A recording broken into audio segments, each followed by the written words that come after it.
محترم حضرات، یہ جان کر آپ تمام حضرات کو بے حد خوشی اور مسرت ہوگی کہ رحمت کالونی ایسٹ ڈرنڈا رانچی میں 22 دسمبر 2020 بروز منگل کو ایک پاکیزہ اجلاس بنا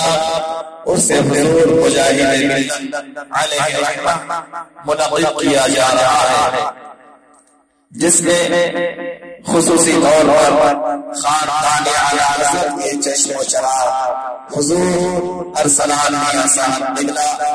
اور حضور مفتی محمد شاہد رضا صاحب دگلا بریلی شریف سے تشریف لا رہے ہیں، اور شاعر اسلام جناب دلکش راجوی صاحب دگلا اور شہنشاہ طرب حضرت علامہ مولانا محمد دلدار حسین صاحب دگلا اسماعیلی اور دیگر مقامی علماء مشائخ حفاظ القرآن حضرات تشریف لا رہے ہیں۔ آپ کی آمد بھی ہمارے لیے حوصلہ افزا اور آپ کے لیے سعادت دارین کا سبب ہوگی۔ تقریبات یہ ہے کہ بعد نماز ظہر سے قبل عصر تک نعتیہ مشاعرہ اور عصر سے مغرب تک محفل شریف، بعد نماز مغرب تقریری پروگرام شروع ہو جائے گا انشاءاللہ۔